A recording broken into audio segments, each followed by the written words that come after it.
के ऊंचे जंगलों और ऊंचे पहाड़ों के बीच बसे एक छोटे से गांव की तस्वीर इन दिनों चर्चा का विषय बनी हुई है। यहाँ का डाकघर किसी सरकारी भवन में नहीं बल्कि बांस और लकड़ियों के बने एक झोपड़ी नुमा घर में चल रहा है।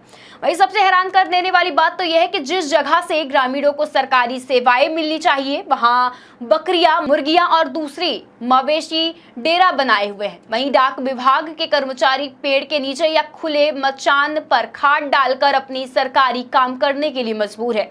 यह अनोखी और चौंका देने वाली तस्वीर आदिवासी बहुल मानपुर ब्लॉक के कोचार ग्राम पंचायत अंतर्गत आने वाले सुडियाल की है। यह गांव ऊंचे पहाड़ों, घने जंगलों में बसा हुआ है। वहीं यह इलाका कभी नक्सल प्रभावित क्षेत्र में गिना जाता था, जहां गांव तक पहुंचना आज भी आसान नहीं है। वहीं पथरीली और कच्चे रास्तों से होकर कई किलोमीटर का जोखिम भरा सफर तय करना पड़ता है। वहीं करीब 1 साल पहले जून 2025 में यहाँ नया डाकघर शुरू हुआ था। वहीं सरकार की मंशा थी कि गांव के लोगों तक डाक सेवा, बैंकिंग सुविधा और सरकारी योजनाओं का लाभ पहुंच सके, लेकिन डाकघर शुरू होने के बाद भी यह स्थायी भवन नहीं बन पाया। ऐसे में प्रशासन ने गांव के पटेल के बांध से बने झोपड़ी नुमा घर को अस्थायी डाकघर बना दिया।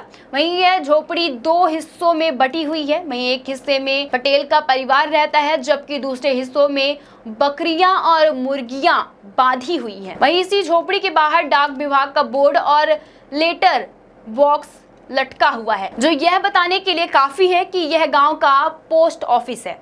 हालत इतने खराब है कि डाक कर्मचारी के पास बैठकर काम कराने तक की जगह नहीं है। वहीं कभी पेड़ के नीचे तो कभी किसी ग्रामीण के मचान के नीचे खाट डालकर उन्हें सरकारी काम निपटाना पड़ता है। इसके बावजूद कर्मचारी रोज यहां पहुंचकर अपनी जिम्मेदारी निभा रहे हैं। वहीं डाकघर के प्रभारी कर्मचारी को घने जंगल और पहाड़ी भरे रास्ते से करीब 10 किलोमीटर का सफर तय करना पड़ता है, जहां रास्तों में जंगली जानवरों का भी खतरा बना रहता है। वहीं महिला डाक कर्मचारियों के लिए यह सफर और भी ज्यादा मुश्किल भरा है, जहां गांव की स्थिति भी बेहद चिंताजनक है। वहीं यहां तक अभी तक न बिजली पहुंची है और गांव में सिर्फ 6 से 7 परिवार रह रहे हैं। वहीं लंबे समय तक नक्सल प्रभाव और पलायन के कारण यह गांव लगभग उजड़ चुका है और धीरे धीरे कुछ परिवार वापस बसने लगे हैं। लेकिन ग्रामीणों का कहना है कि डाकघर खुलने से उन्हें कुछ सुविधाएं जरूर मिलने लगी है, लेकिन बिना भवन के